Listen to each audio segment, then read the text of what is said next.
Hello, my friend, and welcome to the 444th episode of the Sales Podcast. I'm Wes Schaeffer, the Sales Whisperer, your host. It has been 144 episodes since I have done this, I think. Number 300, I did a book review of Pitch Anything by Oren Klaff. Great sales guy. Read his book around 2011, and it just made an impact. I was fortunate enough to interview him on 142, and then I reviewed his book on 300. Episode 298, I reviewed Traction by Gino Wickman. I had one of his licensees, I guess that's what they're called, and that's what kind of piqued my interest as well in doing the book.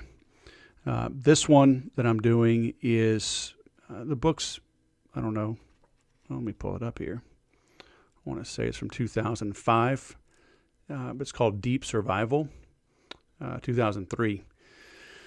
And I'm kicking myself. I've had it for a while. It took me a while to read it.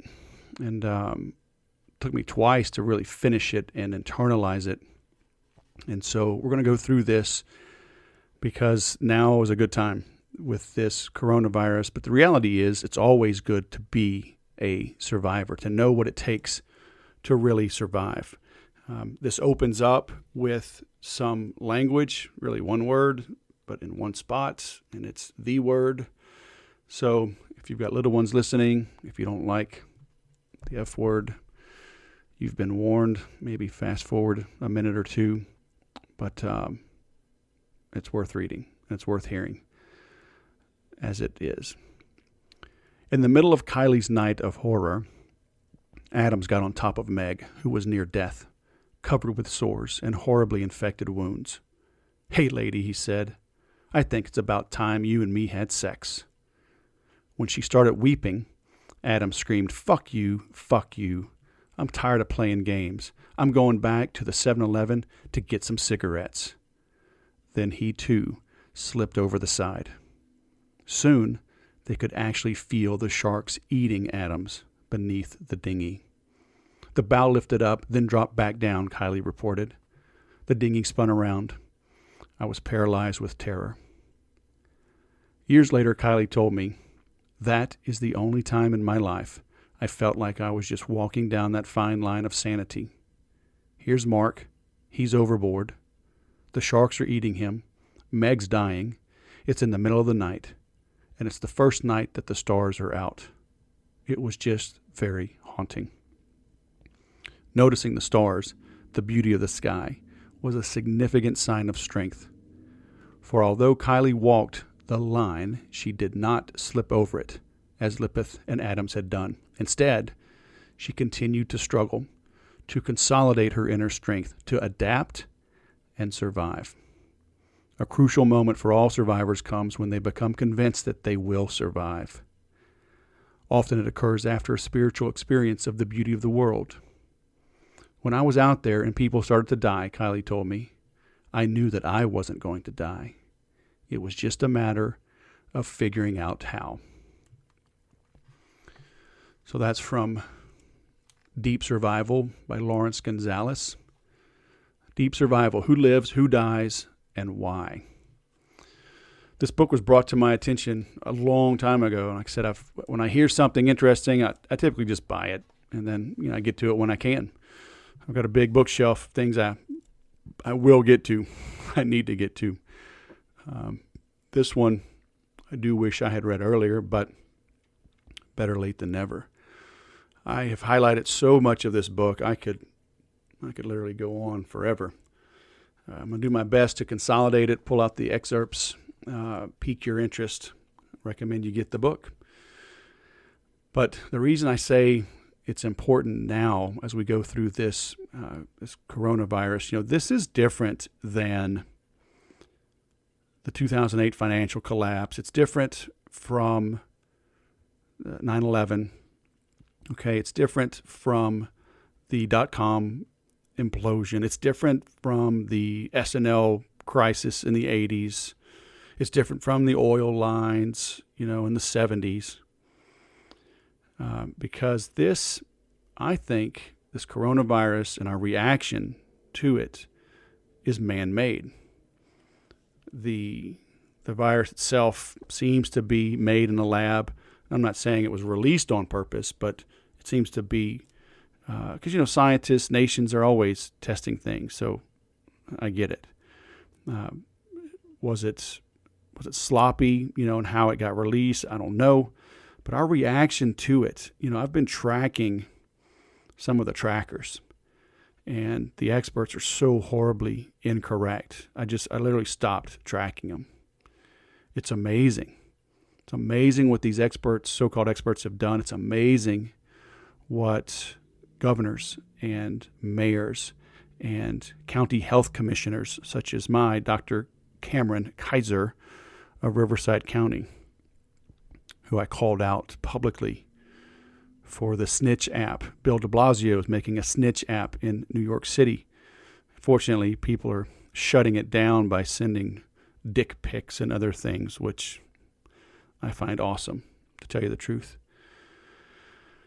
But I say this, that's why I say it's different. It's that the overreaction, the trading of our security, because we're afraid, right? We're giving up our freedoms for the semblance of safety and security. And some people have died. My neighbor has died from this. So I get it. But our reactions are man-made. There's a mayor in Connecticut partnering with a drone company to spy on us, to detect remotely if you have a fever, if you are coughing. That's why I say this time it's different. The impact is going to be felt for a long time. And you better know how to survive. I've made some Facebook videos, and my profile's public if you want to follow along. But just this past weekend, I went on a 43-minute rant on the foundation of our country, how banks work, lending, how jobs, just kind of all over the place, because nothing is really that cut and dry. You need to understand the ramifications of and the implications of actions. Nothing happens in a vacuum. We shut down our borders. We shut down our economy. It's not a zero-sum game. So you need to understand how to survive, how to be tough. I used to complain about our education at the Air Force Academy. I'd say we were so well rounded in our education that we were pointless. But I'm realizing the benefit of that now, to at least be curious, to be aware, to be cognizant of different things, how international relations and finance and economics and war overlap and affect all of us, affect other nations, and how those impacts, those effects may not be felt for decades, maybe even generations. People can harbor a grudge for a long time. So you need to understand what happens. But, this book, that was towards the end of the book, and I'll get into Kylie's story. But the author, Lauren Gonzalez, he opens with a story of his father being shot down in World War II, and how that unfolds literally is not answered until the very end. And I'm not going to tell you, but it is a fantastic story. But he gets into so many different stories of those that survived, those that did not, from snowmobile accidents, avalanches, mountain climbing, boating, a couple of stories of boating. Just really whitewater rafting. So a bunch of interesting things. But he grew up in Houston, where I grew up, at least junior high and high school, Houston Medical Center. So he grew up around science. He grew up being around his dad and hearing the stories, seeing the effects of that accident, of war, on his father. But he says here, gradually I developed the idea that to survive, you must first be annealed in the fires of peril. So many of us have it so easy. And, there's the old adage that good times make for soft men make for hard times make for good men, strong men make for good times. So it goes around and around. So these good times, strong men, good strong men, keep the wolves at bay, and it lets people get fat, dumb, and happy. And those good times make us weak. So to stay strong, to stay vigilant in good times, takes discipline. You're literally walking uphill. But it's the nature of the universe. It's called entropy, the tendency of everything to tend towards disorder, to eventually go to nothing, to go to being still, until an equal or greater force acts upon it. That's why a house, if you don't keep it up, it dilapidates, it wears down. Cars, if you don't maintain it, they wear out and they go away. Your mind, your body, if you don't work on it, they wear out and they go away. Okay? It takes discipline. He says, I found otherwise rational people doing inexplicable things to get themselves killed against all advice, against all reason. It's interesting how he gets into this on how we make decisions. And I've always known that we are emotional beings and we justify with logic. But he gets into a much deeper point in the book, and I'm just like, oh man, now I get it. Okay, he began to wonder if there wasn't some mysterious force hidden within us that produces such mad behavior. Most people find it hard to believe that reason doesn't control our actions. We believe in free will and rational behavior. The difficulty with those assumptions comes when we see rational people doing irrational things. Okay, he talks about, why do people survive Nazi prison camps? Why did Scott's crew perish in Antarctica while, against all odds, Shackleton's crew survived and even thrived? Well, one of those reasons was a marketing thing. Shackleton wrote a good ad, and he disqualified his people well. He made sure he got tough people, and he did not overpromise and underdeliver. He underpromised. He said, it's going to be tough. I talk about it in my No More Sales Duds program on how you grill your salespeople, you grill your prospective salespeople. Because if they cave in an interview, they're going to cave on the job. So it starts in the beginning. The foundation of any endeavor is fundamental. It's key. Okay, so he studied brain functions. He studied the psychology of risk-taking and survival. And he admits, and he pulls you in because this applies to not just wilderness survival. They also apply to any stressful, demanding situation, such as getting through a divorce, losing a job, surviving illness, recovering from an injury, or running a business in a rapidly changing world. And I would say we have a rapidly changing world right now, wouldn't you agree? But even without global pandemics, the world is changing rapidly. The internet sees to that. So are you ready to cope? Okay. So experience, training, and modern equipment, he says, can actually betray you.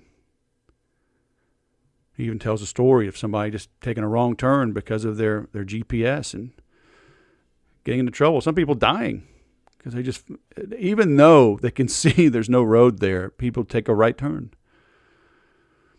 We can put too much emphasis, too much reliance, too much confidence on technology. And it's a dichotomy of life. You get in the soup when you're flying a plane, you better know how to fly with your instruments, and you better trust them. But sometimes if you watch the movie with Sullenberger, the Miracle on Hudson or whatever, when the plane landed in the river, he he reaches up and he flips some switch, and I don't know what it was, but according to the rule book, according to the procedures, that was like the 15th thing to do. And he did it like first or second. And they're like, why did you do that? And he said, I don't know, just felt like the right thing to do. And it was. I mean, once they unpacked it, he was absolutely the right guy at the right time, in the right spot. He was an instructor pilot. And just his intuition told him. So that's why they say, you've got to learn all the rules and master them so you know how to break them. And you know which ones to break. So there's something important, there's something foundational about being strong, being physically strong, being mentally strong. Not relying on your computer, on your iPhone, on Siri, on Alexa, looking something up the hard way, writing something out by hand, lifting weights, running, doing martial arts, being pushed to your limits and beyond, being pushed to failure, seeing how you respond. How do you bounce back? Does it break you or does it toughen your resolve? We need tough people right now. Okay? And he ends, in the prologue with, corny as it sounds, it's what's in your heart. That's what makes you a survivor. What is in your heart? And, I may or may not get to it, but he talks about, young people, 11 years old, 17 years old, no real training at all, but just wanting to live. And they live. Hiking through jungles, hiking down mountains. They wanted to live. What's in your heart? He has a quote, he opens each time, the farther one goes, the less one knows, the Tao Te Ching. He talks about Tao Te Ching a good bit. Maybe I'll review that one day. Soren Kierkegaard asks, how did I get into this, and how do I get out of it again, and how does it end? Things you should know. How accidents happen. Marcus Aurelius, he quotes, of each particular thing ask, what is it in itself, in its own construction? I don't know if I mentioned on the podcast or not a couple weeks ago, but, I've been running, which is terrible. Now I'm starting to bike. Praise the Lord. I don't know why I was so determined to run, but, I wanted to do harder things, and I hate running. And so I'm not doing jiu-jitsu. I figured running is hard. It's something that can push me, something I don't like to do, something I need to get better at. But my wife's cousin is a fitness trainer, and he's our age. He's 50, 51. And but he says people over 40 shouldn't run. So I took that to heart last week and started biking. Got my mountain bike fixed, but I digress. But anyway, on one of my runs, I've been listening to this dude, 21 Lessons for the 21st Century. Why does it keep going away? What's his name? You'll have to look him up. Yuval Noah Harris, something like that. But anyway, he talks about how panicking is such a, I forget the exact word, but basically it's an arrogant response to a situation. And Marcus Aurelius kind of talks about this, just ask what is in it itself, in its own construction. In that book, he talks about being bewildered in a tough situation. Instead of panicking, because panicking, when you panic, you are presumptuous. You are assuming that you know exactly how things are going to turn out and that they're going to be bad. So, going all the way back to Marcus Aurelius, be bewildered. And like in that one section I just read there, and he talks about this over and over and over again with people that take the time to enjoy the view, even though they're in a life or death situation. This one young woman, he talked about that she went on a plane ride from the Bay Area, San Francisco, and with the boss of her boyfriend, and that guy brought his girlfriend, and they crashed the mountain. And the pilot died, his girlfriend died. This young woman lives. She's wearing a mini skirt or a short skirt, no panties, high heels, and breaks her arm in the accident. She has the presence of mind to make a fire, to pull fuel from the plane, make a fire, and then the next day hike down. And I think it took her a couple of days to hike down with a broken arm. But in the middle of that, she sees this stream, and she goes for a skinny dip in this survival situation. So having the presence of mind of realizing the beauty that surrounds us, the miracle of life, but having that presence to literally, stop and smell the roses. It's a powerful thing. So understand that, appreciate it, and apply it in your life. So, this first chapter, he's on an aircraft carrier. And he's trying to figure out, how do people stay calm in this situation, especially landing at night? Why do some crack up? And he emphasizes, these pilots, they use skill, but they also use superior emotional control. The first lesson is to remain calm, not to panic, because emotions are called hot cognitions. This is known as being cool. He talks about the background, what is it, the etymology? I don't know, forget the word for the origin of a word. But, it goes back maybe to the 1800s, maybe it's in the 40s, jazz, maybe it's going back to, racism and African Americans, musicians saying, hey, stay cool, don't get angry. But regardless, this hot cognition, he says only 10 to 20% of people can stay calm and think in the midst of a survival emergency. They are the ones who can perceive their situation clearly. They can plan and take correct action, all of which are key elements of survival. Confronted with the changing environment, they rapidly adapt. If you've been paying attention at all to the talking heads in business and entrepreneurship and what have you, pivot is the big word nowadays, which is basically adapting. You have to adapt right now in this COVID world. You're going to have to adapt for some time. Fear, uncertainty, and doubt may be the new normal. Neighbors ratting on each other. Maybe shortages for a while. Is oil going to come back? Are people going to keep working from home? Will there be less commuting? That means, my neighbor is in the auto repair business. He's telling me of companies that are struggling, going out of business because people aren't driving. There's no cars to fix. So that means auto parts stores are going to change. That means insurance rates are going to change. Will that mean self-driving cars are going to become more prevalent? Will that mean more people on bikes? Will people leave the big cities?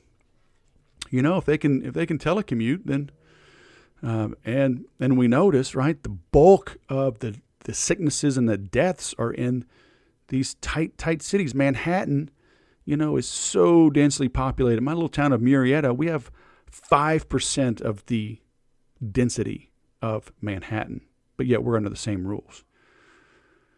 But I digress. But anyway, there's going to be some adaptations. Schools are already talking about being closed in the fall semester. So how can those restaurants, those pizza parlors, those bars, the pubs, the dry cleaners, the dentists, the chiropractors in those cities, how are they going to make it? So there's a shift coming, folks. Can you rapidly adapt? Your very survival could depend on it. So, and it's a cool story on this airplane, talking about righteous and masterful states of coolness. He talks about an accident, how a guy that's well-trained, with instruments blaring, with a guy on the phone, right, in his ear, saying, abort, abort, abort. He says the most mystifying thing was how he could have kept on coming toward the boat in the face of so much information telling him not to. Something powerful had blocked it all. and something had forced him to reach for the deck despite all the information he had that it was a bad idea. So he keeps digging into, where people ignore the obvious and do the inexplicable. None of us are exempt from this. None of us are vaccinated against this. We have to train in order to know and be able to stay calm in a tough situation. Like it says, 10 to 20%.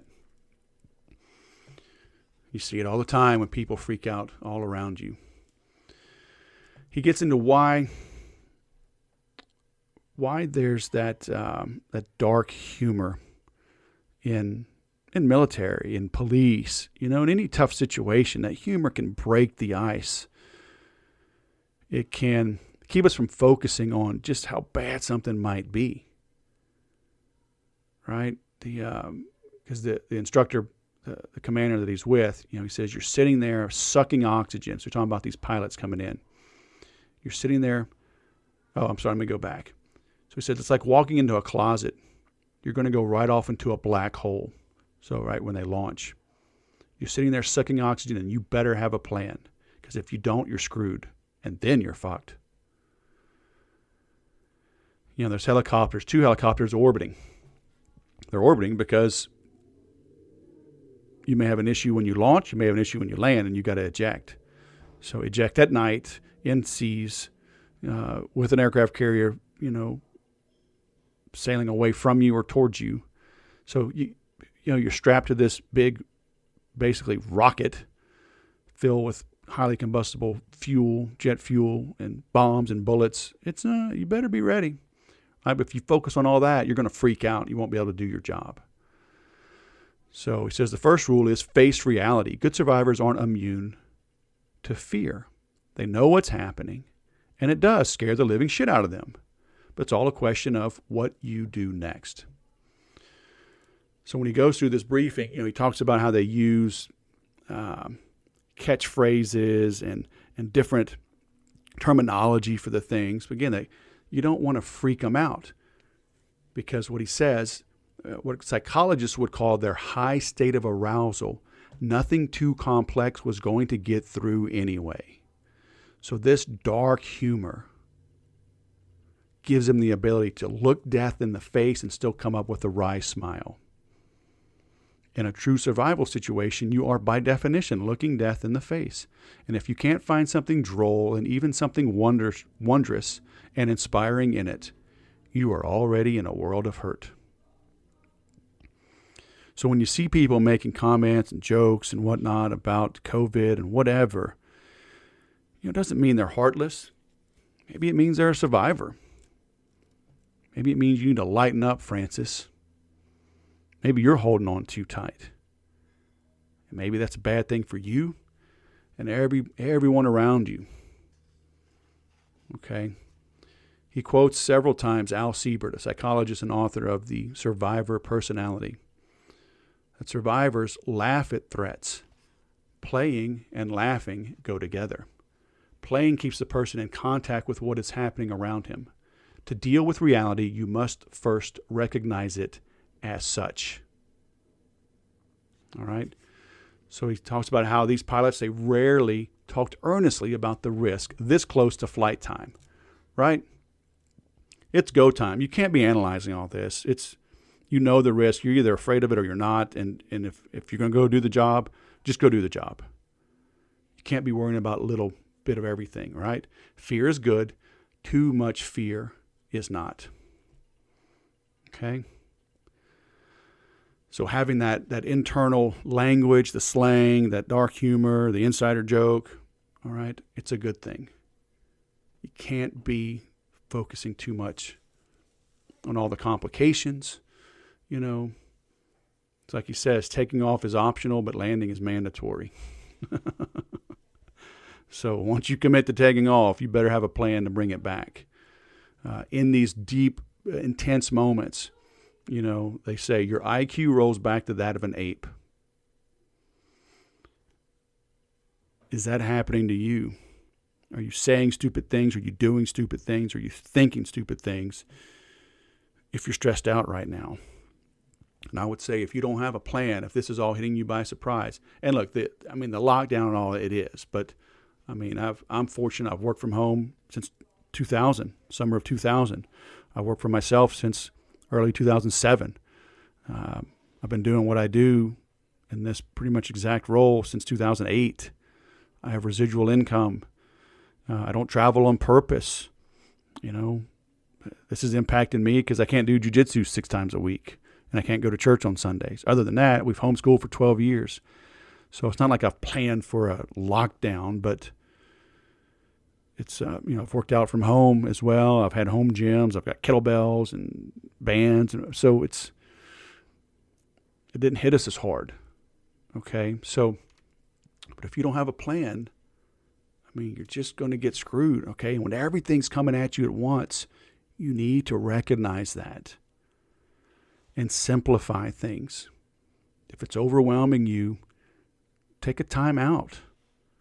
Look, when I get overwhelmed, and it happens still, several times these last 6 weeks, I'll go take a nap, maybe a 10-minute nap. I'll take a 3-hour nap. My wife's like, that's not a nap, that's a sleep. That's a second sleep. I'm like, it's a nap for me.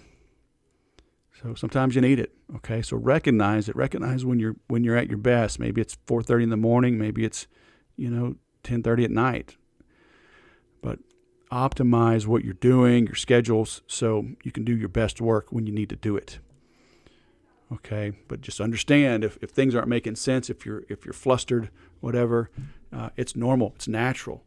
You've got to learn to recognize it, and more importantly, as importantly, you've got to know how to respond so you can survive that situation. And responding is important. Call it an ape, like this guy does in the book with the landing on the aircraft carrier. Plato called it a horse.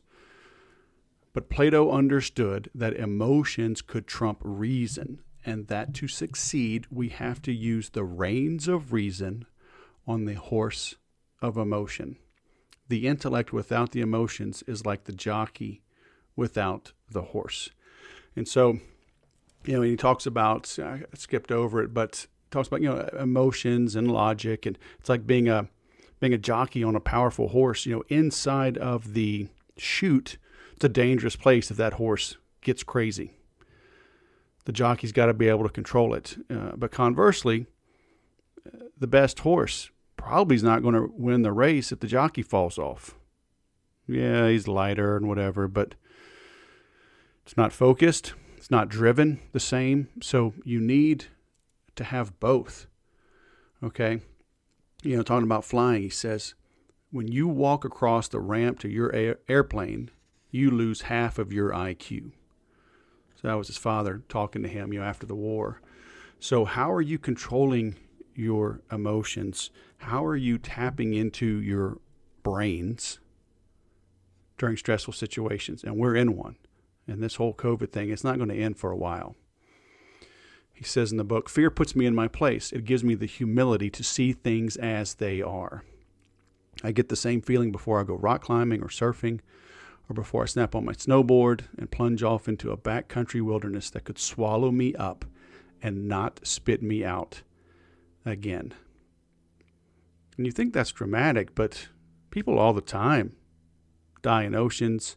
He tells a story of in Hawaii, 2 young girls, just parked their bike at a little strip mall and going to go for a nice little quick hike into the mountains of Hawaii, and are never seen again.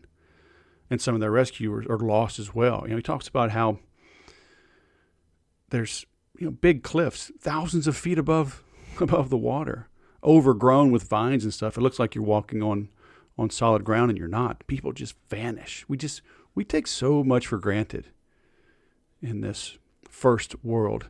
Kind of digress a little bit, but I got a message this morning from a friend of mine.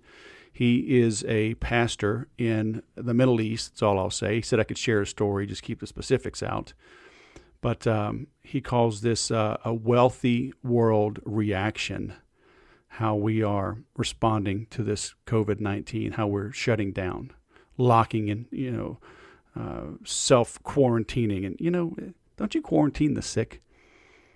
But he's talking about how, they don't have the luxury out there. And he decided to stay, him and his wife. Because out there, the poor, they rent a home or a flat week to week, not month to month, not year to year. If they don't pay in a week, they're gone. Then they're doubling and tripling up with families. Says that there'll be 20 people in one flat sharing a community bathroom down the hall with a bunch of other people with 20 people in a flat. They're out there hustling every single day. And he says, check this out. He says that there is a noticeable quiet of dogs barking and a noticeable absence of cats. So here it is, April 23rd, and in big countries in the Middle East, in the poorer regions of those cities, people are eating their cats and dogs. So there's a lot of bad things going on all the time, all around the world. We just live in a very comfortable time, in a very comfortable place, and we don't even realize it. And so that lack of knowledge, of wisdom, of insight leaves you vulnerable. That's why I thought it was a good time, to go through this book. Again, going back to so Yankovic is the commander on the flight deck. He says, "Be aware that you're not all there. You are in a profoundly altered state when it comes to perception, cognition, memory, and emotion." He was trying to keep them calm while letting them face reality. He'd seen people die. He knew the power of the horse, and these were his precious jet jockeys. My wife just told me this morning, a lady relayed a story in our local Albertsons. It's literally 1 mile away. I guess they've put arrows on the aisles so people don't cross one another. Maybe that cuts down contaminations. I don't know. But a lady was walking the wrong way. She didn't know. I wouldn't know. Fortunately, my wife does most of the shopping. But a lady yelled at her for going the wrong way and then pushed into her. And then the lady pushed back and she pushed back again and then walked away. But things are going to start getting interesting if they don't open up soon. And so you need to be aware. How do you respond in a physical altercation at the frickin' grocery store? Are you prepared? What they say, prepare for the worst, but hope for the best. I'm a big guy. I still don't take it for granted. I've studied jiu-jitsu now for 3 years, and I realized how lucky I was to have a calm temperament, because there are people walking around that don't look like it. They can jack you up. Little guys, little skinny guys, even overweight guys with dad bods. We have a lot of guys with dad bods, black belts, that can destroy you. I always carry a nice pocket knife, and I've had my concealed carry permit for 8 years. So have I ever had to use it? Do I feel like I'm going to get mugged or assaulted when I walk around? Nope. I've also had car insurance for, 34 years now. I've only had to use it a couple times. I have home insurance. I don't expect to get in a wreck. Again, we take things for granted. We take our safety for granted. We take the rationality of others for granted. We overestimate our abilities to respond in a moment of crisis. And the reality is you will revert back to your level of training. For most of you, it's none. We do not rise up to our potential. Rarely does that happen. We fall back to the level of our training. So I just, I'm not saying this to be negative. I'm not saying it to scare you. I just want to wake you up so you take action. I did a long Facebook Live this past weekend and talking about the Federal Reserve and how we got into the situation and debt and where money is created, et cetera, et cetera. And I had a couple people message me back to back saying, I watched that. What do I do? I said, first of all, take care of yourself.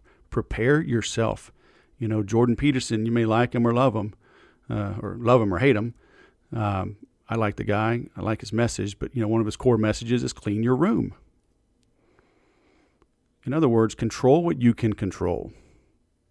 So, and I've been literally cleaning my office. I straightened up yesterday. Cleaned the whiteboard last weekend so I could do I did actually a whiteboard chalk talk kind of session. Haven't done that before on Facebook. I'm cleaning up my to-dos. I had notes everywhere, multiple notebooks. I've been consolidating those, cleaning up my inbox. I want to get back to inbox 0. I was there a year and a half ago. I want to get back to it. So I'm literally cleaning my room, right? Cleaning the things I can control. I'm exercising every day. So in the last 5 weeks of this shutdown, I think I've missed 2 days maybe in 5.5 weeks of not exercising. So I'm controlling my fitness. I've done intermittent fasting now for a year. So my caloric intake is controlled. I'm not boozing. I drink some alcohol. I may have 1 beer a night. I may go 5 days with nothing. So, I'm controlling what goes into my body. You may have to control what goes in your mind insofar as social media. It's a lot of negative stuff out there. It keeps you amped up. Staring at the computer hurts, but reading stuff, being in this heightened state. People talk about adrenal overloads. You can't let this stuff get to you. You got to know when to say when. Put some limits on it. Okay? Control yourself. Prepare yourself. So, he references All Quiet on the Western Front a couple times, and I started rereading that book. And I say rereading.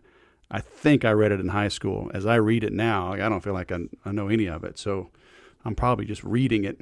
Certainly, I'm reading it for the first time as far as remembering things. But he talks about, again, he references the reactions of some of the main characters in there who, follow this animal instinct of hearing an incoming bomb and just hitting the deck just instinctively. That's the amygdala. It's like when you're on a trail and you see something curly or looking kind of curious, you will jump before you even consciously recognize it. It's your brain literally saving you. And then you look like, oh, it's a stick. Oh, it's a piece of trash. It's a 5-foot section of garden hose that somebody just dumped on the trail. But your amygdala literally is going to save you. This emotional response, bam. It's a part of us, okay? And it's good. It's like he says, it's far quicker. It's much more sure, less fallible than consciousness. One cannot explain it. It's a second sight in us. So in his novel, he writes, emotion is an instinctive response aimed at self-preservation. It involves numerous bodily changes that are preparations for action. The nervous system fires more energetically. The blood changes its chemistry so that it can coagulate more rapidly. Muscle tone alters. Digestion stops. And various chemicals flood the body to put it in a state of high readiness for whatever needs to be done. All of that happens outside of conscious control. Reason is tentative, slow, and fallible, while emotion is sure, quick, and unhesitating. Now, I'm not saying don't develop your mind. Far from it, right? Develop your mind so you can stay cool, so you can stay calm. But recognize, too, are you running around in a constant emotional state? When you look at people's engagement on Facebook, Twitter, they're just mad. YouTube, they're just mad. And I'll sit there all day in that heightened state, not thinking, just reacting. It's going to wreck you. All right, so you need to understand this. And he goes back, he references the Greeks, he references Plato, Aristotle. Smart people have known about this for thousands of years. Thinking is a bodily function, as are emotions and feelings.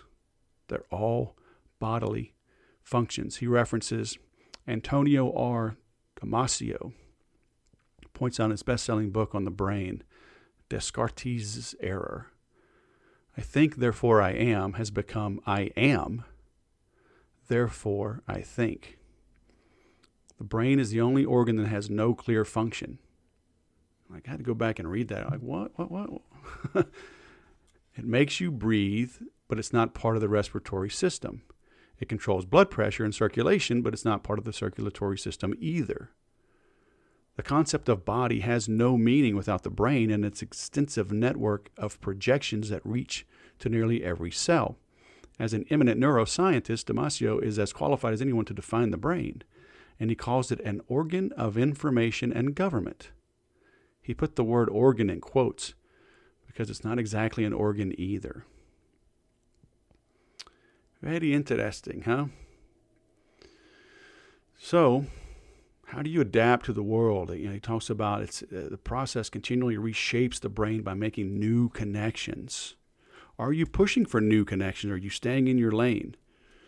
For the last 6 years, I've done this Tampa Bay Frogman swim, and every time it's tough for me. And the first time, I panicked. I kept going, but I lost my form. I just brute forced it. It took almost 45 minutes for me to get comfortable. The lead swimmers are finishing in an hour. I was finishing in an hour and a half, 2 hours, but I was finishing. It was weird. It was hard. Now I'm comfortable in the water. It's still hard, but I'm not anxious about it to get in and do it. Still I'm not fast, but I've built new connections. Jiu-jitsu, it was hard. I was sore. I was as sore as I've ever been in my entire life. I was sorer in more places for longer than I'd ever been in my whole life. It doesn't help that I started just shy of my 47th birthday and went 6 days a week when they say go 3. But still, those build new connections. Carrying a firearm, looking at scenarios, analyzing rooms, looking at people, thinking through things differently. It builds new connections. I write every single day. I make videos weekly, if not daily. It forces me to build new connections. I read different types of books, not just sales and business books, to make new connections. What are you doing to build your own connections to help you adapt to the world? That's why I like what the Academy did for us. It made us so well-rounded, we're pointless. It's helped me in many ways through my life and even now. So you've got to be aware of what's going on, okay? Jockey's like a jockey on the thoroughbred. The jockey is a reason, the horse is emotion. What are you doing to control both? He gets into, again, a lot of different stories. He's a great storyteller. He's bouncing around from his dad in World War II to landing planes on aircraft carriers, people climbing mountains. He talks about Neil Armstrong, Tiger Woods. How do you stay cool in these tough situations? In this one chapter here, this one paragraph, 44-year-old Peter Duffy died on June 16th, 1996, while rafting in the Hudson River. His accident illustrates how important it is, not only to control emotions, but to develop the appropriate secondary emotions. He, Duffy, fell into the river, wrote Charlie Walbridge, who published his river safety report. Facing upstream, he attempted to stand, caught his right foot between 2 rocks and was pushed under. His life jacket was stripped off, and he was trapped under 3 feet of water. 3 feet of water. All right, that's not much. But foot entrapment rescues are very difficult. You might as well step in front of a speeding car as you get your foot caught in a fast-moving river. The victim was warned, but failed to follow instructions. Knowing was no match for emotion. They go on to say, fear is but one emotion. The instinct to reproduce is another. It initiates a remarkably similar set of visceral responses, though with striking differences involving the sex organs and glands. So again, your IQ rolls back to that of an ape. Get into the fear reaction, the amygdala. It gets into some nuances of epinephrine and adrenaline rushes. It calls them, technically the catecholamines or cholamines, norepinephrine, Talking about, the jolt, the adrenal cortex, how it amps up fear among its other effects. How often are you scared? How often do you put yourself in difficult situations? How does it react your hormones? You're under stress right now. How are you handling it? I've already seen reports of suicides going up. There's a county in Tennessee, in a 48-hour period at the end of March, they had 8 suicides. I think they said they had 83 the entire previous years. They had almost 10% of their annual suicides in 2 days. So if you're squared away, that's fantastic. Be on the lookout for others. What are you doing? How are you helping others? Because he's talking about the body knows where safety is. And that's why when emotions take over logic, that's how this guy, when he opens the book, this guy flies a plane right into the back of the aircraft carrier. He lived, but his backseater died because he just wanted to get to safety, and safety was the aircraft carrier. He ignored all the signals. And this was a highly trained individual, right? You're not landing on an aircraft carrier at night on your first day on the job. So he had been through a year of pilot training, probably 6 months of learning the aircraft, then a ton of other training to take off on the aircraft carrier, and then even more training to land at night. So this was not just some, rookie. And he panicked. Okay. I want you to be prepared. Man. Talks about, the importance of self-control. 1910, 2 British explorers, Apsley Cherry Garrard and Robert Falcon Scott, set off for the South Pole. Scott died on that expedition, and praising his traveling companions, Cherry Garrard wrote that they displayed that quality which is perhaps the only one which may be said with certainty to make for success: self-control. We've seen a lot of jokes on this quarantine, and it's funny, but some of it's probably very true, where people are like, day 2 of the quarantine, I've eaten all my snacks for a month, now what do I do? You see people not exercising because it's different. People that are working from home now instead of going to an office, they're not getting work done, they're sleeping in, they're staying up too late, they're not controlling themselves. You need a routine. Routines are not confining or restrictive. Routines free your mind. If you had to think every single time, where's your toothbrush? Where's the toothpaste? Where's the towel? Where's the soap? Where's the shampoo? If every single time it was a scavenger hunt before you could do it, you'd literally never get out of the house. Routines free you up so you can use the limited cognitive ability that we all have to think about bigger, more important things. So you need these routines. You need the self-discipline to stick with them. Anybody that's great at anything, when you look back, it was their dedication to routine, to practicing the fundamentals over and over and over. Go look at Larry Bird's work ethic, Kobe Bryant's work ethic, LeBron James' work ethic. Go look at Phil Mickelson, Tiger Woods. They putt the ball. Hit one wedge over and over and over and die. I mean, they know to the half yard the distances on their clubs. Okay, they're not practicing, standing on one foot, hitting it backwards through their legs, whatever. No. Because they've mastered the basics, they're able to stand with one foot and hit the ball backwards when it's on a crazy lie or whatever. But it's the practicing the fundamentals. They say an amateur will do something. They'll practice it until they get it right. A professional will practice until they can't get it wrong. That's when you can stay calm and cool under pressure, when literally your life is on the line. Very few people are willing to go to that level with anything, really. That's why people are sheep. Most people need to be led. Most people lead lives of quiet desperation. Okay? This is your chance to be unique as we respond to this. Because look, again, I'm going to say it over and over and over again.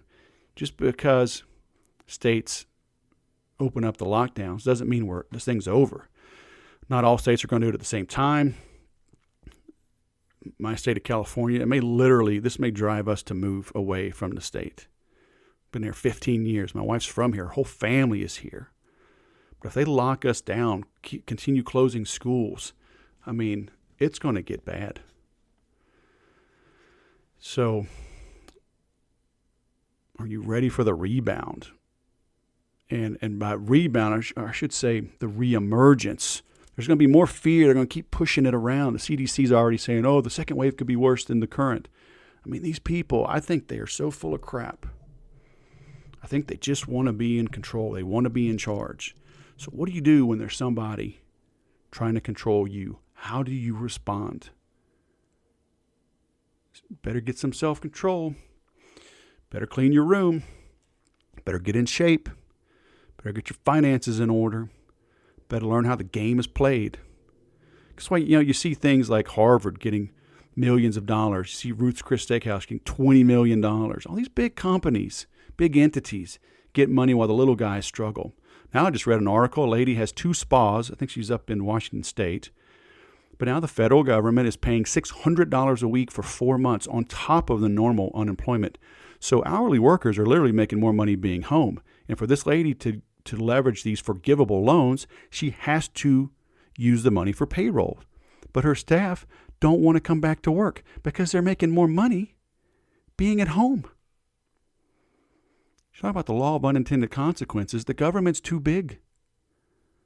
They just straddled us with more and more debt.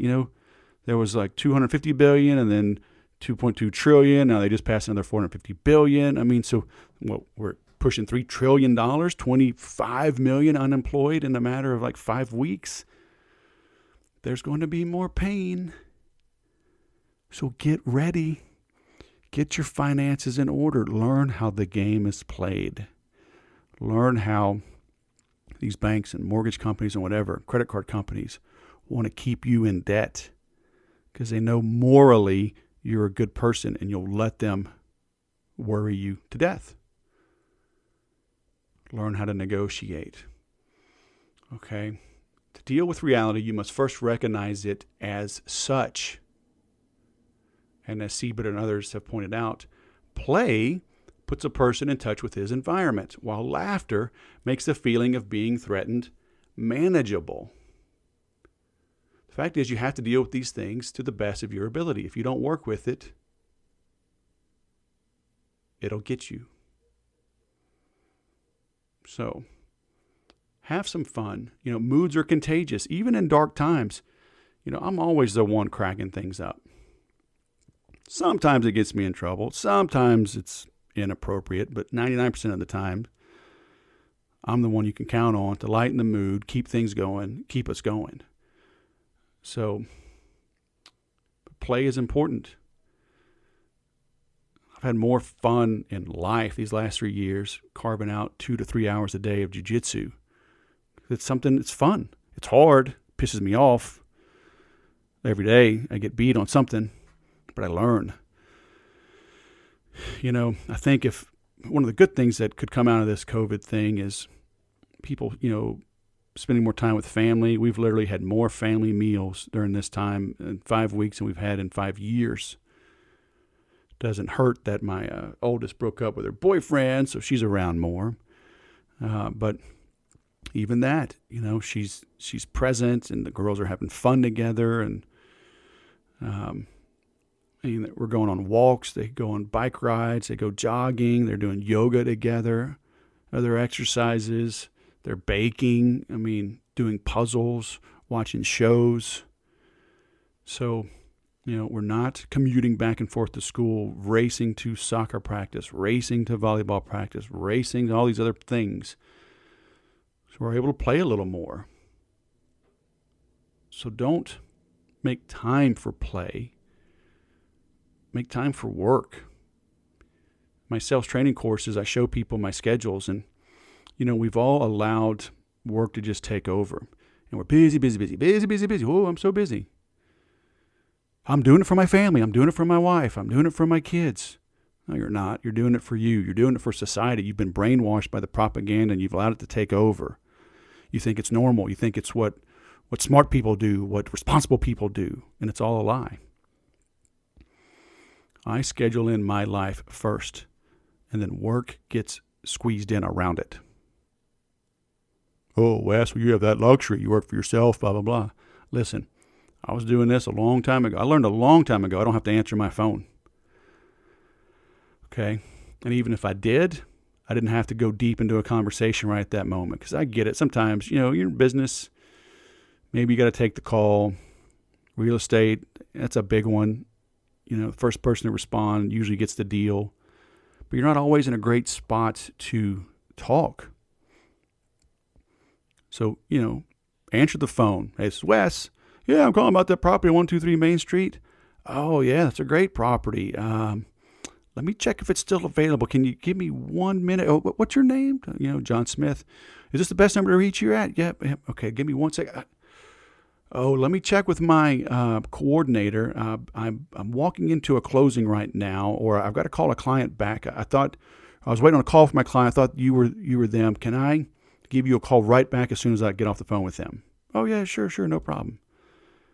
Write their name down, write their number down.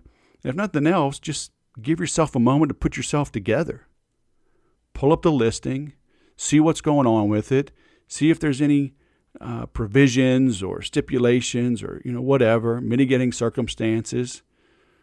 Call them back in 5 minutes. Say, okay, hey, thanks for giving me a minute. So I've got this pulled up. So what questions can I answer? Okay, now you're calm. You got your notepad in front of you, your laptop open, whatever. But once I figured that out, man, my life got better. Once I learned I was in control of my time, I was in control of my destiny, things got a lot better, because they talk about the driver of a car never gets car sick. That's why my wife drives almost everywhere. Certainly on long drives, she gets car sick. And one time we were heading up to, we're going up to Laughlin right after we got married. We took kind of a back road, and it was nighttime, and it was a little bit hilly, like swells, if you will, like waves, right? And she got queasy, so let her drive. Same thing with flying. The co-pilot starts feeling a little airsick. Boom, they'll pass the controls over. As soon as they grab the controls, boom, the air sickness goes away because they're in control. It's that sense of control that gives you the confidence. So are you living your life in control? Or are you running around reacting? If you're reacting, it's not going to end up well for you, for anyone around you. Okay? And even if, you're the most squared away person, he talks about it in the book. I mean, very well-trained people that responded correctly, some of them still died. And some rookies with no skills got lucky and they lived. All right? But you know what? Stack the odds in your favor. You'll be better off. All right? So we're at an hour here, and I've only gotten through page 42 of the book. It's a 300 roughly page book. I'm not sure if you can find it. If you can, go get it. So many good stories in this thing. It was he is a great storyteller. Some of the things were gruesome. I opened up with a gruesome one back towards around page 213, I think. That was a young lady. They were delivering a yacht, and the captain was a drunk. His first mate was a drunk. The first mate's girlfriend, Meg. And that Kylie gal, she brought a friend as a coworker on, they were just delivering it from like Maine down to Florida. They got caught in a hurricane and they weren't ready. The first mate was an idiot. He opened up the life raft, didn't secure it to the boat, so it blew away in the storm. They were fortunate to get into a dinghy, but as they launched that, it tipped over. And in the middle of the storm, they realize as they're under this thing that they're sharks. So they freak out and get some energy and tip the thing over. And at least they get it right side up. But they're panicking. But as they were leaving the yacht, a bar or rope, something cut across that gal, Meg, cut across her legs, deep, deep wounds that eventually killed her. So, they weren't prepared, and but as he tells that story, you can just, when you read about, the first guy, well, so they panicked, the first two, they started drinking ocean water. I guess it was the salt, they say, starts messing with your brain. And the first guy said, I'm going to go to the parking lot, get the car, I'll meet y'all at the dock. And he just swam away, and they heard him scream in the dark. And the other guy just, I've had enough too, I'm going to the 7-Eleven for cigarettes. They felt him getting eaten. I mean, it's just, you think, it's horrible, it's terrible. And it is horrible and terrible, but it happens. You got to toughen up. You need to realize what's going on in this world. You need to realize the role that we play and that you play in it. And by being tougher, by being stronger, you're going to be better. You're going to be an asset to society, to your family, to your community, to your company. So get tough. Okay? If you need some help getting tough, reach out. I've got the free group, theimplementors.com. Got the sales training group. I'm in the middle of a 3-day intensive I'm putting on right now. I'm going to be doing more of those, so be on the lookout for that. If you sign up for my blog post or email announcements, I'll send that out. I'm about to do a 3-day intensive for Infusionsoft users. After that, I'll probably do one for HubSpot users. Then I'll just go back to generic, if you will, sales training to help people. These aren't 5-week, 6-week, 12-week things. These are 3 intensive days over the course of about a week and a half with a lot of support online. So, and I do private stuff, but just not as much because there's only one of me. I can't do private consulting for everybody. But if that's a fit for you, if you think it would benefit, you got more than a few people, you need help with sales, with marketing, with your CRM, copywriting, strategy, just go to the website, hit me up, and we can talk about it. Okay? We're going to get through this, but the tougher ones are going to get through it better. This is your time to zig while everyone zags. Buy when there's blood in the street, even if that blood is yours. Okay? So toughen up. Thanks for listening. Be sure to subscribe. Share this episode. I'm going to be doing more book reviews. And they're going to be a little bit longer. They're going to at least be an hour like this. As I get more into the routine, I'll have more notes because I've underlined so much in this book. It's amazing. But I'm not going to read the book. I don't have the rights to read the book, and you need to go get the book anyway and go through it yourself. But the core principles remain. Get tough, get strong, get a discipline, get some routine in your life, and that'll help you go sell something.